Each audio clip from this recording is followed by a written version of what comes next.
হরিবাসরের মাহাত্ম্য কীর্তন করতে হয়, প্রত্যেকটা হরিবাসরের একটা। আর হরিবাসর সকলেই করবেন, যারা করছেন না তারা হরিবাসর। আমাদের গুরুদেব বলতেন যে একাদশী হরিবাসর যারা পালন করে তাদের আর কোনো ব্রত পালন করার দরকার নেই। হরি সন্তুষ্টি ব্রত হচ্ছে একাদশী। হরিবাসর করুন, হরিবাসর করলে আর কোনো ব্রত করবার দরকার নেই। তাই গুরুদেবের আদেশটি মেনে এটা আপনারা করুন মাসে 2টি করে। আর আমাদের তো সহজ নিয়ম, আমাদের তো খুব সহজ নিয়ম, আমাদের তো অত কঠিন নিয়ম নাই। আপনি দিব্য হ্যাঁ শুধু অন্নটা না খেয়ে বাকিগুলো আপনি ভগবানকে নিবেদন করে পান না, প্রসাদ পান। আনন্দতে বেশি করে নাম জপ করুন, সেদিনে বেশি করে গুরুদেবকে স্মরণ করুন, গুরুদেবের বই পড়ুন, গুরুদেবকে ধ্যান করুন, বেশি করে ভাগবত পাঠ করুন, ভাগবত কথা আস্বাদন করুন, তাই না? হ্যাঁ, তাই সেই ভাগবত আসলে আজকে যে দিনটি, আজকে একসঙ্গে একাদশী এবং মহা দ্বাদশী তিথি যুক্ত হয়েছে আজকে। হ্যাঁ, সেই জায়গাটির নাম হচ্ছে, সেই তিথিটির নাম হচ্ছে আজকে মহা দ্বাদশী তিথি। কি নাম? পার্শ্ব একাদশী। পার্শ্ব একাদশী, এই পার্শ্ব একাদশী এ সম্পর্কে অনেক বড় আলোচনা ছিল।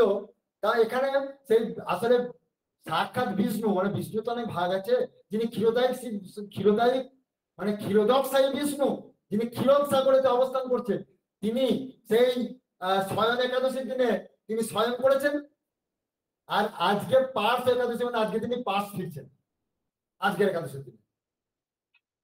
হ্যাঁ, আর আজকে পাশ ফিরছেন। হ্যাঁ হ্যাঁ, শুয়ে আছেন। হ্যাঁ, সেটা তো হচ্ছে স্বয়ং করা, দৈত্য মাতা তো স্বয়ং করে আছেন। হ্যাঁ হ্যাঁ, দৈত্য ওই যে বলি রাজা মাথায়। তা এর পিছনে আরেকটি ঘটনা, সেটা আবার একটা তত্ত্ব আছে আলাদা, সেটা ঘটনা না বললে আবার বোঝা যাবে না, সেই জন্য ওই দিকটা যাচ্ছি না, বুঝলে তো, একটা ছোট করার চেষ্টা করছি। তাই ওই পার্শ্ব একাদশী মানে ভগবান আজকে পাশ ফিরছেন, বোঝার সুবিধার জন্য এটা বলো, ভগবান পাশ ফিরছে, সেই জন্য পার্শ্ব একাদশী। তার সঙ্গে একটা মহা দ্বাদশী তিথি যুক্ত হয়েছে, যার নাম হচ্ছে পরিবর্তনী বা দ্বাদশী তিথি। মানে ভগবানকে ওই জন্য পাশ পরিবর্তন হচ্ছে বলে পরিবর্তনী। হ্যাঁ, মহা দ্বাদশী তিথি এটা। হ্যাঁ, এই দিনেতে না ভগবান বামন দেবের আবির্ভাব।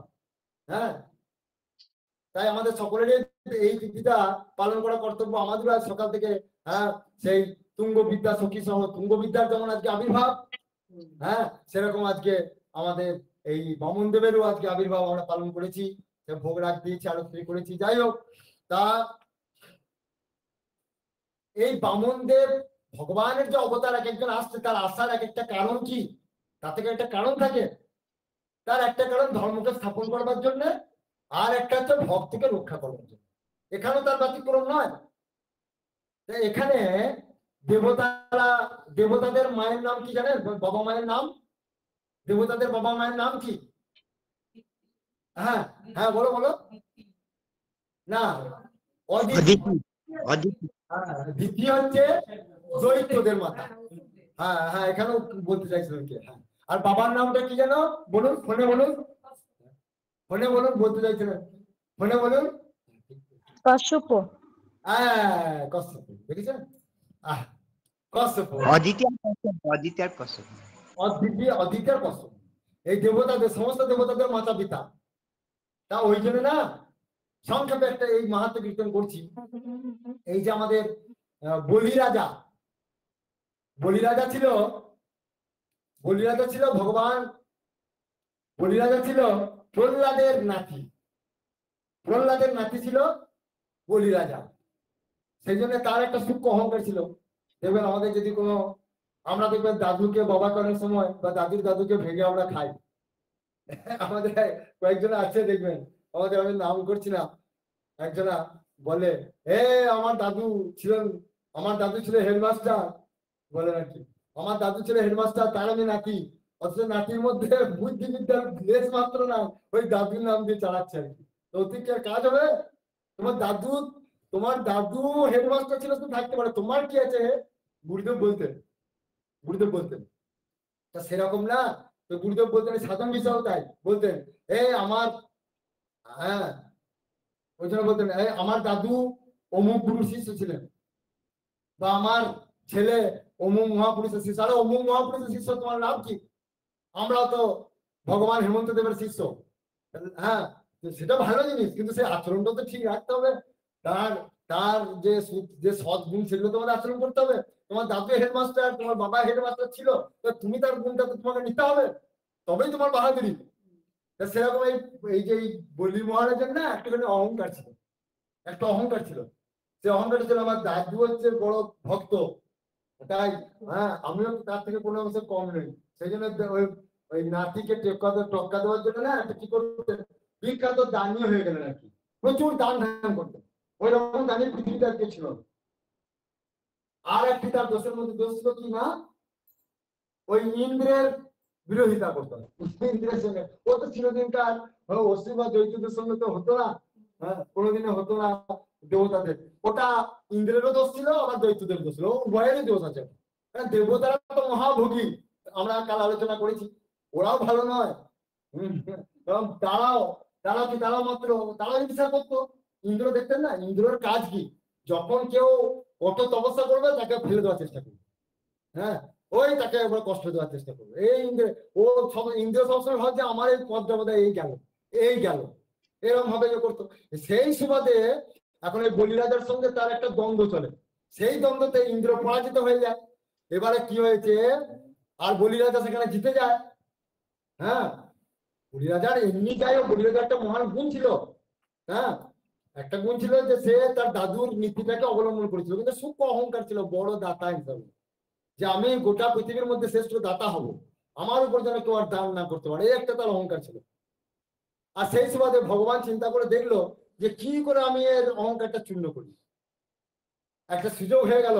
এদিকে হয়েছে কি, সমস্ত দেবতারা মায়ের কাছে এখন এসেছে, মায়ের কাছে যখন দেখবেন দুঃখ হয় তখন মাকে সবাই ধরে। মাকে তখন বলছে, মা তুমি একটা কিছু উপায় করো, তুমি তো ভগবানের খুব ভক্ত, তা তুমি ভগবানের কাছে একটা উপায় চেয়ে নেও না, যে যাতে করে আমাদের এই স্বর্গরাজ্যটা ফিরে পাই, স্বর্গরাজ্যটা যাতে ফিরে পাই। তাই বললো। মা তো ছেলেদের দুঃখ দেখে তো চিন্তা, এখানে ওখানে লুকিয়ে বেড়াচ্ছে স্বর্গ ছেড়ে। হ্যাঁ, মায়ের তো চিন্তা বটেই এটা। মা তখন কি করলো, সেই তাদের পিতাকে ধরলো, পিতাকে কশ্যপ মুনি, বললো যে হে স্বামী, তুমি আর একটা কিছু উপায় বিধান করো। বললে যে আমি ভগবানকে, হ্যাঁ বলে যদি এর থেকে একটাই আমি, আমার একটাই বলে তখন বলে একটাই উপায় আছে আমার, ভগবানকে আমি যদি কোনো রকম পুত্র রূপে যদি আমি পেতে পারি, তাহলে আমার ছেলেদের ভাই হয়ে যাবে, তাহলে তখন আমার একটা দাবি থাকবে। তখন স্বামীকে বললো যে আমি ভগবানকে পুত্র রূপে কি করে পাবো, আমাকে একটু বলে দিন তো। তখন বললো ও বাবা, তোমার তো সব কম নয়, বলে তুমি পারবে ভগবানকে পুত্র রূপে পেতে? বলে হ্যাঁ। বলে খুব কঠোর নিয়ম আছে? বলে যদি কিছু সহজ নিয়ম থাকে তো সেটা বলুন। বলে হ্যাঁ, সহজ নিয়ম একটা আছে, সেটা বলছি। বলে তাহলে এক কাজ করি, আগামী এই ফাল্গুন মাস আসছে, ওই ফাল্গুন মাসের কিছু তিথি নক্ষত্র আছে, বলে ওই তিথি নক্ষত্রে না ওই 12টা দিনে পয়ব্রত আচরণ করতে হবে। পয়ব্রত মানে দুধ খেয়ে ভগবানকে এমন ভাবে বলছে কায় মনো বাক্যে শুধুমাত্র ভগবানকে ধ্যান করতে হবে। এতটুকু সময় কোনো বিষয় চিন্তা করা চলবে না। 12 দিন কায় মনো বাক্যে, তার মানে কি, কায় মানে শরীরের দ্বারা, মনের দ্বারা, আর বাক্যের দ্বারা। মানে বাক্যেতে ভগবানের নাম গান করতে হবে বা ভগবানকে প্রার্থনা করতে হবে, কায় শরীরের দ্বারা ভগবানের সেবা করতে হবে, আর মনের দ্বারা তাকে চিন্তা করতে হবে। এর বাইরে এতটুকু বিষয় যদি চিন্তা ঢুকে যায়, তাহলে তুমি আর ভগবানকে প্রাপ্ত করতে পারবে না। এইরকম কঠোর এই 12 দিন পয়ব্রত আচরণ করলেন মা। আচরণ করার পরে ভগবান নারায়ণ তার কাছে প্রকট হয়ে গেলেন, বলে মা তোমার প্রতি আমি সন্তুষ্ট, তা তুমি বর চাও। বলে তুমি তো আমাকে মা বলেই ফেলেছো, অতএব তুমি, হ্যাঁ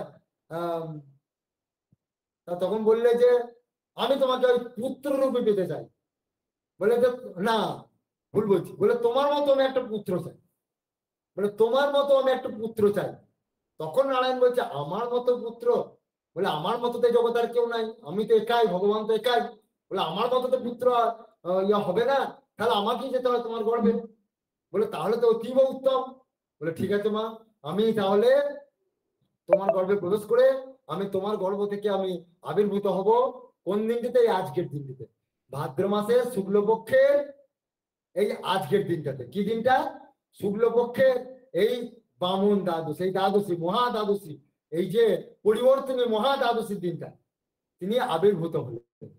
হ্যাঁ, সেখানে তিনি আবির্ভূত হলেন। হ্যাঁ, তাই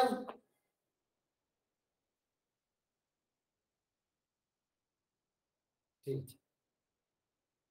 আবির্ভূত হওয়ার পরে এখন হলো কি,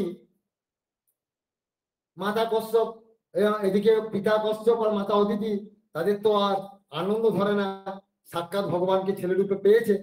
এইবার ছেলে রূপে পাওয়ার পরে তারা চিন্তা করলো যে আমাদের তো গরিবের ঘর, কারণ আশ্রমিক জীবনযাপন তাদের। হ্যাঁ, আশ্রমিক জীবনযাপন বলে আমাদের তো দিন আনতে পান্তা ফুরায়, ভিক্ষা করে দিন চলে। তা যাই হোক বাবা, এখন এই ছেলেকে তো এখন নাম সংস্কার এসব তো করতে হবে, তার অন্নপ্রাশন এসব তো করতে হবে। সেই জন্য তারা চুপি চুপি কি করলো, ওই চুপি চুপি অন্নপ্রাশনটা সেরে নিল। আর এদিকে হয়েছে কি, এদিকে নারদজি সমস্ত সবকিছু খবর রাখে। নারদজি ভগবানের এমন একটা ভক্ত না, তিনি ঐশ্বর্য এবং মাধুর্য সব লীলার সাক্ষী একবারে। আর তার অবারিত দ্বার একবারে সেই কুঞ্জ মানে বৃন্দাবনের কুঞ্জ থেকে একবারে সেই বৈকুণ্ঠ থেকে স্বর্গ পর্যন্ত, এমনকি মর্ত পর্যন্ত সব জায়গায় তার অবারিত দ্বার, সব জায়গায় যাওয়ার অধিকার আছে নারদের। আর সবসময় তার এই কান খাড়া আর চোখ স্থির, যে ভগবান কোথায় কখন কি করছে আমাকে দেখতে হবে। তাই ওই দেখেছে যে ভগবান চলে আসছে, ওই লোভ হয়ে গেছে, বললে যে দাঁড়াও, ভগবান আবির্ভূত হয়েছে কিন্তু বাবা মা ছুপাচ্ছে, বাবা মা লুকাচ্ছে ছেলেকে। বলে আমি একবার এই সময় যাই, নারায়ণ নারায়ণ করতে করতে চলে গেল একবারে। হ্যাঁ, কশ্যপ মুনির কাছে, বলে মুনিবর আপনারা সব ভালো আছেন তো? বলে হ্যাঁ হ্যাঁ মুনিবর আমরা সব ভালো আছি। হ্যাঁ মুনি, হ্যাঁ আমরা ভালো আছি। তা বললেন যে আপনার তো একটি সুসন্তান জন্মগ্রহণ করেছে না? বলে হ্যাঁ হ্যাঁ হ্যাঁ। আপনি কি করে জানলেন? বলে না না ওই জানতে পারলাম আর কি, তাই বললেন। বলে যাই হোক, তো এখন ভয় হয়ে গেছে। হ্যাঁ, বাবা মা ভয় পেয়ে গেছে কি না, এখন নারদজি যদি সবাইকে বলে দেয়, হ্যাঁ তারা সবাই যদি চলে আসে তাদেরকে তো বিশেষ কিছু খাওয়াতে হবে। হ্যাঁ, সেই জন্য তারা একটা আমতা বললো, হ্যাঁ গরিবের ঘরে ছেলে এসেছে বুঝতেই পারছেন মুনিবর, এখানে আর কি বলবো। হ্যাঁ, দেখুন এই ঘটনাটা আমাদের গুরুদেব এত সুন্দর তুলে ধরেছেন ভাগবতী কথাতে না, যেন আমাদের চোখের সামনে ঘটনাটা ঘটছে। এটাই হচ্ছে লেখকের কৃতিত্ব, বুঝলেন তো। এখানে আমাদের গুরুদেব ভাগবতী কথাটা এত সুন্দর ভাবে দেখবেন, আপনারা পড়বেন, আমি তো সংক্ষেপে বলছি, এটা আপনারা পড়ছেন সবাই, আপনারা তো পড়েন, কিন্তু আজকের দিনে এটা কীর্তন করা কর্তব্য, তাই এটা সেই গুরুদেবের বাণীটাই আমরা তুলে ধরছি আর কি।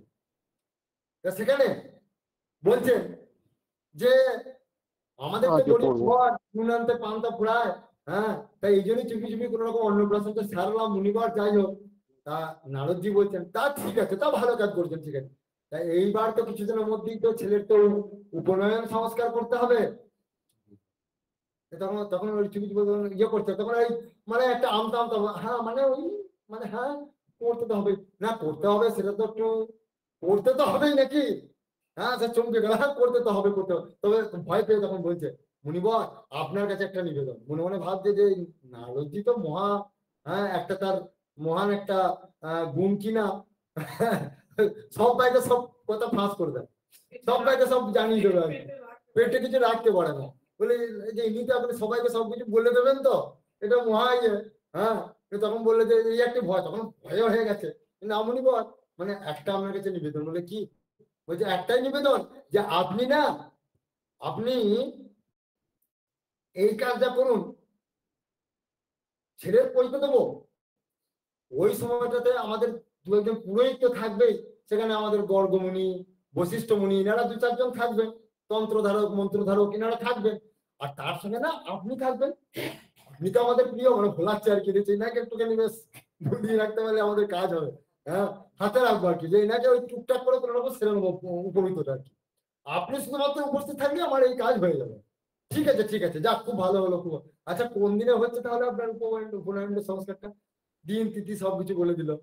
আর যেই বলে দিল হরে নারায়ণ, ঠিক আছে ওই দিনই উপস্থিত হবো, আসছি তাহলে মুনিবর। এই করে চলে গেল মনার খুশিটা। সে কি আর থাকতে পারে তার পেটে, এখন কখন বলতে পারি, পেট এখন তার ধরপড় করছে, কখন তার পেট থেকে কথা বেরোয়।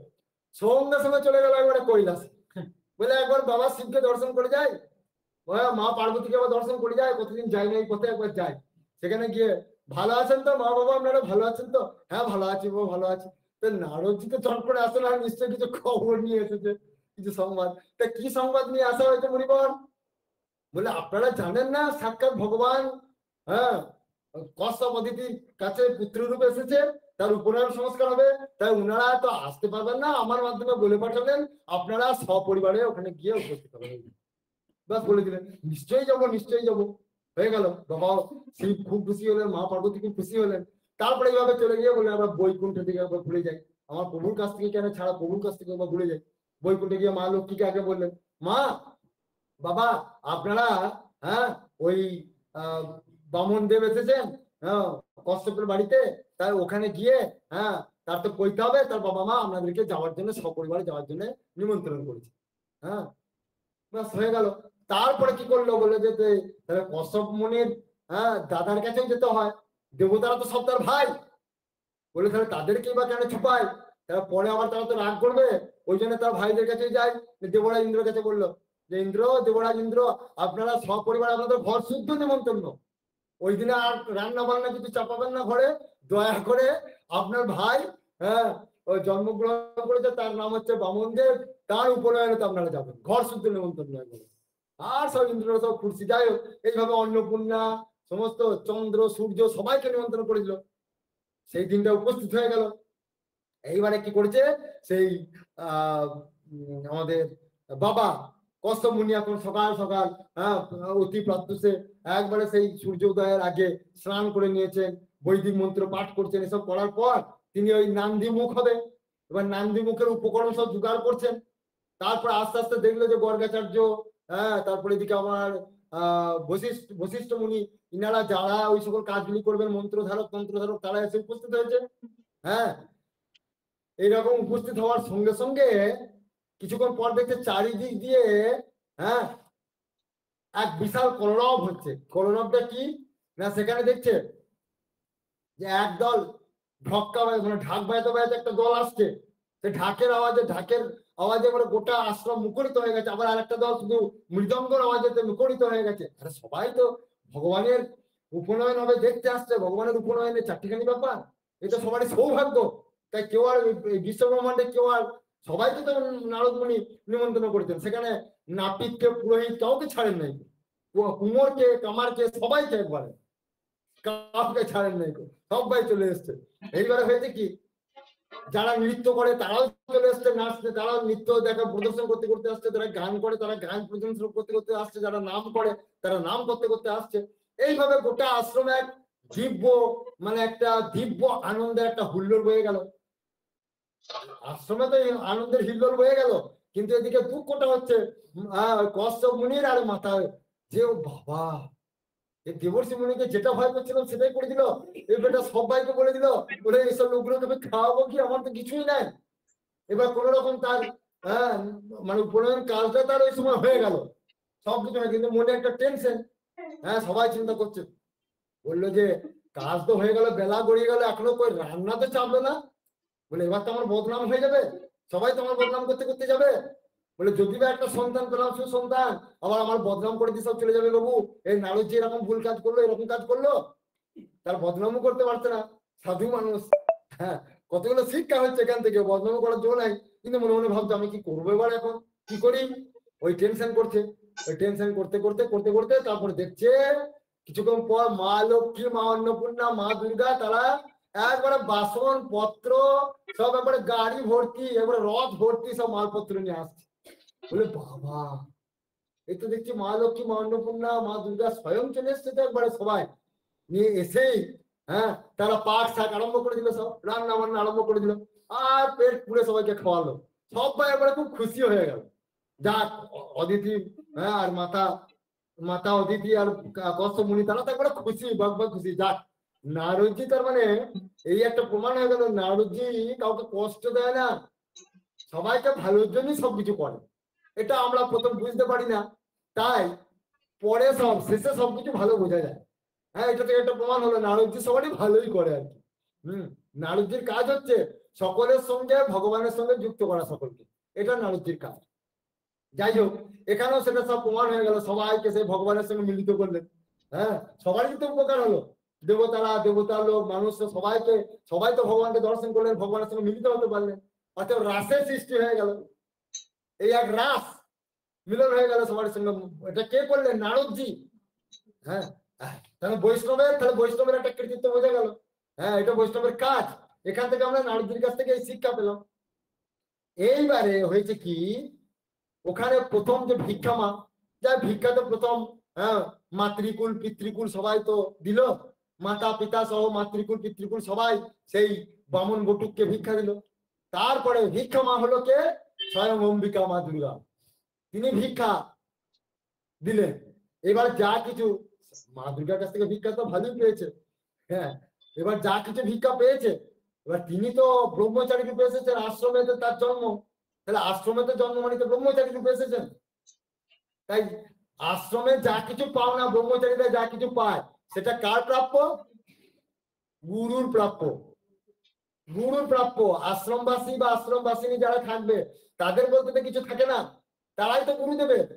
অতএব তারা যা জিনিস ভক্তদের কাছ থেকে পাবে, সবটা গুরুকেই অর্পণ করতে হবে। অতএব গুরু সম্পত্তি তারা ভোগ করে, তাদের নিজেদের কিছু না। সেটা আমাদের এই ভগবান ব্রহ্মচারী রূপে এসে সেটা তার প্রমাণ করছেন। হ্যাঁ, এইবারে ওই যে মায়ের কাছ থেকে ভিক্ষা পেয়েছে, সবাই সব ভিক্ষা দিচ্ছে, এই ভিক্ষা যা কিছু পাচ্ছে সেই, হ্যাঁ, গুরু বৃহস্পতিকে সব অর্পণ করছে। হ্যাঁ, এইবার বৃহস্পতি কিন্তু সন্তুষ্ট হচ্ছেন না। গুরু বলছেন শিষ্যকে, কাকে? ওই বটুককে, মানে বটুককে বামনকে, মানে তিনি এত সুন্দর দেখতে ছিলেন তিনি, কিন্তু খড়বাকৃতি অর্থাৎ ছোট সাইজ বলে তাকে বটুক বলা হয়। এইটুকুই যা। তো তার কারণ আছে তো, ভগবান তো এক একটা কারণ নিয়ে আসেন। এইবারে হলো কি, ওই গুরু বলে দিয়েছেন যে তোমার এইসব ভিক্ষা আমি সন্তুষ্ট নই। হ্যাঁ, তুমি এই মর্তলোক থেকে তোমাকে ভিক্ষা করতে হবে। বলে ঠিক আছে গুরুদেব, আপনি যা বলবেন আমি সেটাই করবো। তাহলে কোথায় যাবো বলুন? বললেন তুমি ওই নর্মদার তীরে চলে যাও। নর্মদা তীরে চলে যাও, সেখানে, হ্যাঁ, সেই নর্মদার তীরে একটা যজ্ঞ হচ্ছে, সেখানে বলিরাজার যজ্ঞ হচ্ছে। সেই যজ্ঞর নাম হচ্ছে বিশ্বজিৎ যজ্ঞ। বললেন বিশ্বজিৎ যজ্ঞ। সেই বিশ্বজিৎ যজ্ঞে গিয়ে সেই রাজার কাছ থেকে তুমি দান গ্রহণ করো। সেই ভিক্ষা আমাকে, সেই যে তুমি ভিক্ষা করে যে দান পাবে, সেই দান আমাকে দিও, সেটা তো আমি সন্তুষ্ট। অর্থাৎ গুরু এবং শিষ্য তারা দুজনাই একটা মহান কাজ করবার জন্য জগতে এসেছেন। বিখ্যাত শিষ্য হচ্ছেন আমাদের ভগবান, ভগবানই শিষ্য রূপে এসেছেন। আর গুরু হতে সাক্ষাৎ ভগবানের একটা রূপ বৃহস্পতি, দেবগুরু বৃহস্পতি। তাই তারা গুরু শিষ্য যুক্তি করে এসেছে যে আমাদের জগৎকে প্রেম দান করতে হবে, ভগবানের ভক্তি দান করতে হবে, ভক্তের অহংকারকে চূর্ণ করতে হবে, এইটি তাদের ইচ্ছা। সেই জন্য কি করলেন, সেই ভগবান গুরুকে প্রণাম করলেন, আপনি আমাকে আদেশ করুন, আমি যাই সেই ভিক্ষা করতে। সেইখানে ভিক্ষা করতে যাচ্ছি। এখন ভগবান সদল বলে তার পার্শ্বদেরকে নিয়ে যাচ্ছেন কোথায়? কিন্তু ব্রহ্মচারী তিনি সেই, হ্যাঁ, কৌপিন ধারণ করে, মাথায় ছত্র নিয়ে, হ্যাঁ, দণ্ড কমণ্ডল ধারণ করে তিনি যাচ্ছেন কোথায়? নর্মদা আর বলিরাজার যজ্ঞতে, যজ্ঞস্থলে। সেখানে যাওয়া মাত্র পৌঁছেও গেছে, সেখানে যাওয়া মাত্র পৌঁছেও গেছে। এবার পৌঁছে গিয়ে যে পৌঁছেছে, রাজা তো দেখে খুব খুশি। আর সেখানে হাজার হাজার মানুষ তার সঙ্গে যাচ্ছে, ভগবানের সঙ্গে সব যাচ্ছে, সেখানে তাকে ঘিরে যাচ্ছে। হ্যাঁ, হরিনাম করতে করতে সেই ব্রহ্মচারীকে নিয়ে যাচ্ছে, ভগবানকে নিয়ে যাচ্ছে সেখানে যজ্ঞস্থলীতে। সেখানে যজ্ঞস্থলীতে রাজা দেখলো, বলে আহা হা, আজ আমার কি সৌভাগ্য, একজন ব্রহ্মচারী আমার যজ্ঞস্থলে উপস্থিত হয়েছে। একটা কথা আছে, বলছে যজ্ঞস্থানেতে যদি কোনো ব্রহ্মচারীকে, ব্রাহ্মণকে, বৈষ্ণবকে যে কোনো শুভ যজ্ঞতে যদি দান করা হয়, তাহলে সেই দানটা লক্ষ কোটি গুণ, হ্যাঁ, লক্ষ গুণ, হ্যাঁ, তার সেই শুভ কাজটার লক্ষ গুণ, হ্যাঁ, মাহাত্ম্য তার বেড়ে যায়। তার আজ একটা রাজার একটা সুযোগ হয়ে গেছে, বলে আজকে আমি এই বটুককে, এই ব্রহ্মচারীকে আজকে আমি কিছু দান করবো। তাহলে আমার এই বিশ্বজিৎ যজ্ঞটা কেন তিনি করেছে জানেন? গোটা বিশ্বকে জয় করবেন বলে ওই যজ্ঞটা। সেই জন্য যজ্ঞটির নাম হচ্ছে বিশ্বজিৎ যজ্ঞ।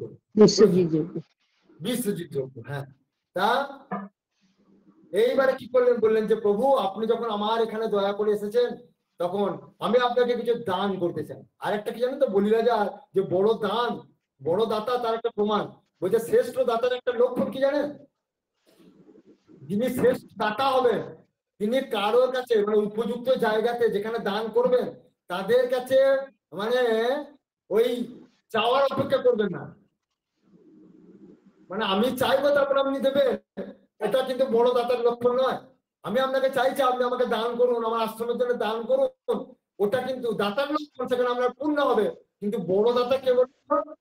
যিনি না চাইতে যিনি দেবেন, যে প্রভু আপনি আমরা একটা কথা বলি আপনাকে, আমি আপনার কিছু সেবা করতে চাই, আমি কিছু দান ধ্যান করতে চাই আপনাকে, এই দানটি আপনি রাখুন। ওই দানটা হচ্ছে শ্রেষ্ঠ দাতার লক্ষণ বলছি। সেইটা বলি রাজা, দেখুন ভগবান কিন্তু এখানে কিছু চাই না, তার আগেই কিন্তু বলি রাজা বলেন প্রভু আপনি আমার কাছ থেকে কিছু চান যাতে আমি আপনার সেবায় যুক্ত হতে পারি।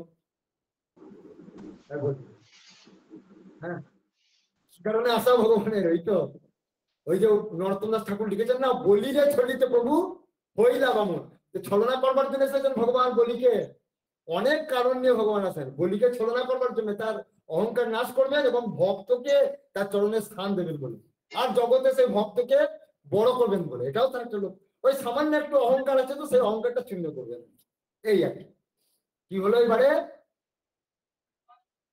ওই রাজা বলছেন, বলি রাজা বলে প্রভু আপনি কিছু আমাদের থেকে দান গ্রহণ করুন। তখন বলি, তখন ওই বটুক আমাদের বামনদেব বলছেন, বলে হ্যাঁ রাজা আপনি দান করবেন, আচ্ছা ঠিক আছে, আপনি যখন দান করবেন তখন এক কাজ করুন, আমাকে ওই 3 পা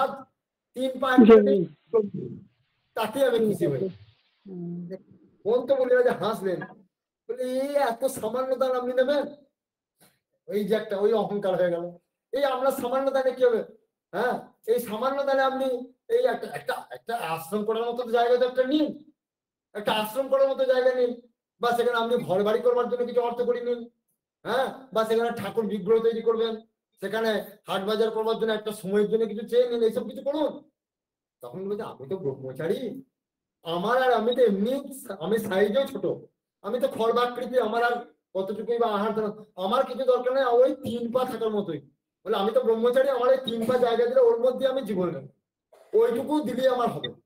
দেখুন উনি বলছেন আরে কি অহংকার, এ আর কি এমন নিয়ে এইটুকু দিলেই হবে? বলে হ্যাঁ রাজা মশাই আপনি আমার সঙ্গে তর্কাতর্কি করবেন না, আপনি আমাকে ওইটুকু দিন, আমি চলে যাবো, ব্যাস আমার কাজ, আমার ওইটুকু আমার হাসি, আমি ওইটুকু দিয়ে দিন আমি খুশি হয়ে যাবো। আর বলে তাহলে ঠিক আছে তাই হোক। এবার রাজা কি করলো, এখন ওই জল এবং কুশ নিয়ে তিনি সংকল্প করবেন। ঠিক আছে, মানে দান করার আগে তো সংকল্প করতে হয় দানটাকে দেওয়ার জন্য, যেই সংকল্প করতে যাবেন আর সেই দৈত্য গুরু শুক্রাচার্য সেখানে এসে হাজির। বলে দাঁড়াও দাঁড়াও দাঁড়াও দাঁড়াও। এখন সেই শুক্রাচার্য জানতে পেরে গেছে যে সাক্ষাৎ ভগবান ছলনা করতে এসছে, রাজাকে বলছে গুরু তো সবসময় শিষ্যকে বাঁচায়, কতটা ভালো করে শুনুন, একটু দেরি হয়ে যাচ্ছে কিন্তু এইটুকু না বললে আজকের ইয়েটা মানে মিস হয়ে যাবে। তা বলছেন গুরু তো সবসময় শিষ্যকে বাঁচায়, হ্যাঁ, তা এখানে শুক্রাচার্যের এসে তার শিষ্যকে বাঁচাচ্ছে। বলছে দেখো রাজা, বলি সাবধান, তুমি কি জানো যে ছোট্ট একটা বালকের বেশ ধরে এসেছে, ওকে বলে সাক্ষাৎ বিষ্ণু তোমাকে ছলনা করতে এসছে, বলে 3 পা জমির জায়গায় গোটা পৃথিবীতে নিয়ে নেবে কিন্তু সাবধান। বোঝাচ্ছে তখন, তখন তো সে তখন তখন কি করলো, বলি রাজা ভাবছে, বলছে হে গুরুদেব আমি যখন শুভ সংকল্প করে ফেলেছি তখন আমাকে দিতেই হবে, তাতে আমি নরকগামী হয়ে চাইবো। তখন বলছে তুমি আমার কথা শুনবে না? বললো না প্রভু আমি ওই কথা আপনার শুনতে পারবো না, আমার তো এটা ব্রত, আপনি তো জানেন যে আমি যখন কাউকে দান করি, যখন সংকল্প করবি আমার মুখ দিয়ে যখন বেরিয়ে যায় তখন সেটাই আমি করি, ওটা আমার একটা বড় দোষই বলুন আর গুণই বলুন। হ্যাঁ, আপনার ক্ষেত্রে হয়তো দোষটা, সেই দোষটা আমার মধ্যে আছে ধরুন, আমি আপনার ওই আদেশ পালন করতে পারবো না। তখন তাকে নানা রকম বোঝানোর চেষ্টা করলো, গুরু শুক্রাচার্য বুঝলো না। তখন বললো নিরয়গামী হ, অর্থাৎ তুই নরকে যা। তাহলে গুরু তাকে অভিশাপ দিয়ে দিল। ব্যাস এবার কি হলো, বলি তো আর সে গুরুর কথা শুনলো না। এইবারে বলি কি করলো, সংকল্প করে ফেললো। হ্যাঁ, ওই একটা কমণ্ডল ছিল, ওই কমণ্ডলিতে জল নিয়ে সংকল্প করলো। হ্যাঁ, এবার যেই সংকল্প করতে যাচ্ছে আর জল আর পড়ছে না, হাতে জলটা পড়ছে না। এইবারে তখন জল তো চাই, জল দ্বারা তো সংকল্প করতে হবে, জল আর কুশ দিয়ে। হ্যাঁ, সঙ্গে সঙ্গে আর সেটা পাচ্ছে না। তখন কি করলো, ওই যে কমণ্ডলীর যে মুখটা আছে না, ওই মুখের ভিতরেতে আসলে হয়েছিল কি, ওই কুচ দিয়ে খুঁচে দিয়েছে। কুচটা যেই খুঁচে দিয়েছে, আঘাত করেছে ওই ছিদ্রের মধ্যে না, আর তখন ওই কমণ্ডলের ভিতর থেকে আওয়াজ উঠলো, ওরে বাবরে মরে গেলাম রে, মরে গেলাম রে, ওরে অকাল অকাল কুচমন্ড শিষ্য রে, আমাকে মেরে দিল রে, আমার চোখটা কানা করে দিল রে। চিৎকার করে কে? ওই গুরু শুক্রাচার্য ওখানে কীট রূপে ওখানে হ্যাঁ ওই ঢুকে গিয়েছিল। হ্যাঁ হ্যাঁ, আপনাদের মধ্যে কেউ কিন্তু ভাবছে একটু না, হ্যাঁ, যে তাহলে আর গুরুর কি মূল্য হলো, এ শিষ্য কেমন শিষ্য, এরকম তো ভাবছে একটু না। ভাববার কিছু নাই। এখানে একটা কথা জেনে রাখুন, একটা শিক্ষা, যিনি প্রকৃত সদ্গুরু হবেন তিনি শিষ্যকে সবসময় ভগবানকে পাবার চেষ্টা করবেন,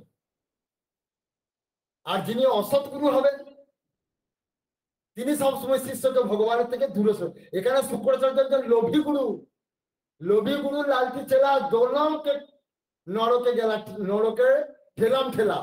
বলছে যে যারা লোভী গুরু, ওই লোভী গুরুরা শিষ্য করে কি জন্য বলুন তো? ওই তাদের ওই ধন সম্পত্তি শুধু আদায় করবে। হ্যাঁ, ওই জন্মটা তাদের ওই ওই বিষয় ভোগ করে করে যাবে, আর তারা মরবে, আর সব ওই শিষ্যকেও নরকে নরকগামী করে ছাড়লো। না না, অত জপ তপ করে কি হবে? ও ও গুরু ওই চৈতন্য মহাপ্রভু, হেমন্ত দেব, ওনারা বলতে পারেন। আমরা সংসারী মানুষ, এইসব গুরুরা দেখবেন বলে, আমাদের সেই সব কুলগুরু আছে না, অনেকে বলে আমার কুলগুরু আমাকে এরকম বলতে বারণ করে, আমাদেরকে বলেছে খাও দাও ভোগ করো, আর ওই আর কিছু করার দরকার নেই, ওই একটুখানি ইয়ে করলেই হবে, অত পুজো পাশার কি আছে, এইসব বলে। হ্যাঁ, আর গুরুকে বলবো আমার দক্ষিণা দাও। হ্যাঁ, যখন চাষবাসের সময় হবে, যখন চাষে ফসল করলো, সেসময় গুরু বাড়ি শিষ্য বাড়িতে চলে গেল, শিষ্যকে ডাকতে হবে না, গুরুই চলে যায়, বলে আমাকে কি আছে তোমার সব দাও, গুরু ভক্তি করতে হবে না, গুরু সেবা করতে হবে না, দাও কি আছে তোমার সব দাও, ওইসব চেয়ে নেবে নিজে নিজে।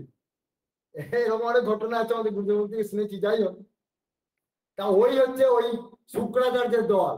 শুক্রাচার্য দেখছেন কি, যে বলিরাজাকে এখানে ভগবান ছলনা করে সব নিয়ে নেবে, আমি তার বিষয় ভোগ করতে পারবো না, এর কাছ থেকে তার কিছু পাবো না, সেই জন্য আমাকে এখন একে বাঁচাতে হবে। তাই অসৎ গুরু ত্যাগ করে সদ্গুরুর চরণ স্মরণ করা কর্তব্য, এটা আমাদের ভাগবত শিক্ষা দিচ্ছে। এই এই আমাদের এই এই চরিত্রটা বলিরাজা চরিত্র। সেই জন্য বলছে যে পরম বৈষ্ণব হবে সে অসৎ গুরুকে ত্যাগ করে সে ভগবানকে পাওয়ার জন্য সে চেষ্টা করে। সে তার গুরু কথা শুনলো না, তো গুরু তাকে অভিশাপ দিচ্ছে যে তুই নিরয়গামী হ। কিন্তু সেখানে তার কি হলো, বলছেন যে শাস্ত্রের একটা কথা আছে র আর ল। হ্যাঁ, বৈষ্ণব শাস্ত্রের একটা কথা, র আর ল একই বস্তু, একই বস্তু। বলছে যে এই বৈষ্ণবরা যখন কোনো অসৎ বস্তুকে পরিত্যাগ করে যখন সৎ বস্তুতে ভগবানকে যখন যুক্ত করে না, তখন তাদের তাদের যদি ব্রহ্ম সাপ থাকে, তখন ওই রয়ের জায়গাটা লয়ে পরিণত হয়ে যায়। বলছে তখন নিরয়টা নিলয় হয়ে যায়, অর্থাৎ সে ভগবত মুক্তি লাভ করে যায়। অর্থাৎ তাকে ওই যে পরীক্ষিতের ব্রহ্মসাপ হয়েছে, 7 দিনের মধ্যে মৃত্যু হবে, ব্রহ্মসাপ, সে নরকে যাবে, কিন্তু সেটা না হয়ে সে নিলয়গামী, সে ভগবত রূপে চলে গেল, লয়ে পরিণত হয়ে গেল। সেরকম এই বলিরাজাকে তার গুরু অভিশাপ দিল, সেই অভিশাপ লাগলো না। সেটা কি হলো, তখন শিষ্য কি করলো, ওই যে খুঁজে দিল, জল পড়ে গেল, জল সংকল্প করলো, যেই সংকল্প করলো ভগবান এখন নিজের রূপ ধারণ করে এক পায়েতে স্বর্গ মর্ত পাতাল একবারে, মানে 14 ভুবন, 7 ভুবন, প্রথমে 7টা ভুবন ওপরের দিকে পায়ে নিয়ে নিল, আর একটা পা দিয়ে পাতাল, একদম সুতল পাতাল মহিতল রসাতল একদম আদি 7টা লোক নিচে নিয়ে নিল। এইভাবে 14টা ভুবন 2 পায়ে নিয়ে নিল। আর 14 ভুবনের রাজা তখন কে? বলি রাজা। 3 পা দেবো বলেছিল, এবার তার অহংকারটা খর্ব করবে। তখন বলছে রাজা, এইবার তোমার তো নরক যাবার পালা, তোমার তো গুরু তোমাকে অভিশাপ দিয়েছে তুমি নরক যাবে, দেখো তুমি কিন্তু নরকগামী হবে। তুমি আমাকে কথা দিয়েছো 3 পা দান করবে আমাকে, এই 2 পায়ে তোমার সমস্ত জায়গা আমি দখল করে নিয়েছি, আর 1টি পা মাত্র আছে, এবার তুমি কি দেবে? তোমার সম্পত্তি কই? ভগবান সঙ্গে সঙ্গে তিনি তখন যাচ্ছেন ভগবানকে, হে ভগবান আমার বুদ্ধি দিন। ভগবান গীতাতে বলছেন যে আমার ভক্তকে আমি বুদ্ধি যোগ প্রদান করি। এই যে অহংকার দূর হয়ে গেল ভক্তের, এই যে অহংকার দূর হয়ে গেল, তার মনের ভিতরে ভগবান বুদ্ধি দিয়ে দিলেন। ভগবান গীতাতে, ভগবান অর্জুনকে বলছেন গীতাতে, দদামি বুদ্ধি যোগং তং যেন মাম উপজন্তিতে, বলে আমি আমার ভক্তকে বুদ্ধি যোগ প্রদান করি যাতে করে ভক্তরা আমাকে পায়, সেই বুদ্ধিটা আমি দিই। কোন ভক্তকে? যারা আমাকে আশ্রয় করবার জন্য চেষ্টা করে, যারা আমার আশ্রয় করে। আমার যারা সঙ্গ করে, আমার যারা আশ্রয় আসে, আমি তাদেরকে বুদ্ধি যোগ প্রদান করি। এখানে তখন কি এই ভগবান বুদ্ধি যোগ দিয়ে দিল এই রাজা বলি রাজার মন্ত্রে, কি না বলি রাজা তখন মনে মনে ভাবছে, আরে তাই তো, এখনো আর একটা লোক আছে, আর একটা সম্পত্তি, বলে প্রভু আর একটা সম্পত্তি এখন আছে, বলে কি, বলে এই যে আমার দেহটা একটা সম্পত্তি, এই দেহ, এই এই যে 14 লোকের বাইরে আমার দেহটাও একটা লোক, হ্যাঁ এটাও একটা লোক, অতএব ওই এক পা আপনার এই মস্তকে দিন, মস্তকে দিন। আর ভগবান চলে গেল, তথাস্তু বলে ওই 3 পা নাভি থেকে যে পা বার করলো, একবারে মস্তায় দিয়ে দিলেন পা, মস্ত ধারণ করলেন। হ্যাঁ ব্যাস বলি রাজা, হ্যাঁ সেখানে সে ভগবানকে লাভ করে গেল। হ্যাঁ এবং তারপরে কি হলো, সেই ভগবান খুশি হয়ে তাকে বর দিলেন, বললেন যে হে বলি রাজা, আমি তোমার সঙ্গে সর্বদাই তোমার সঙ্গে থাকবো, তাই তুমি সেই সুতল লোকে তোমার সপরিবারে তোমার আত্মীয় স্বজন সকলকে নিয়ে গিয়ে তুমি ওই লোকে চলো, সুতল লোকে চলো, সেখানে তুমি দিব্য আনন্দতে থাকবে, আর সেখানে তুমি আমার সর্বদাই দর্শন পাবে, তুমি আমার কাছে থাকতে পাবে, আমি তোমার কাছে থাকবো। হ্যাঁ আর এর পরবর্তী এই এখন তো চলছে, হ্যাঁ এখন যে মন্ত্র চলছে না, এই মন্ত্র এখন যে ইন্দ্র আছে, বলে পরবর্তী যে মন্ত্র সাবর্ণী মন্ত্র আসছে, বলে ওই মন্ত্রে তুমি ইন্দ্র হবে, তুমি ইন্দ্র হবে পরবর্তী ক্ষেত্রে। তাই এখন তুমি সুতল লোকে তোমার, হ্যাঁ তোমার সমস্ত ছেলে পরিবার, পুত্র পরিবার সকলকে নিয়ে তুমি আমার, হ্যাঁ ওই ধামেতে বসবাস করো। সেই জন্য এখান থেকে আর একটি প্রমাণ, যারা ভগবানকে নিয়ে থাকে, যারা গুরুর আদেশ, সদ্গুরুর আদেশ যারা পালন করে, যারা সেই ভগবানকে যারা ভজনা করে, তাদের আত্মীয় স্বজন সকলকে নিয়ে তারা সেই দিব্য লোকে, বৈকুণ্ঠ লোকে বা বৃন্দাবনে তারা সকলকে নিয়ে চলে যেতে পারে। হ্যাঁ তার জন্য গুরুর আদেশটাই কিন্তু পালন করতে হবে, এটা যেন খেয়াল থাকে, সদ্গুরুর আদেশ যেন পালন করা হয়। তাই এইখানে আমার ভাগবতী কথা বিশ্রাম লাভ করুক। জয় গুরু রাধে, জয় গুরু রাধে।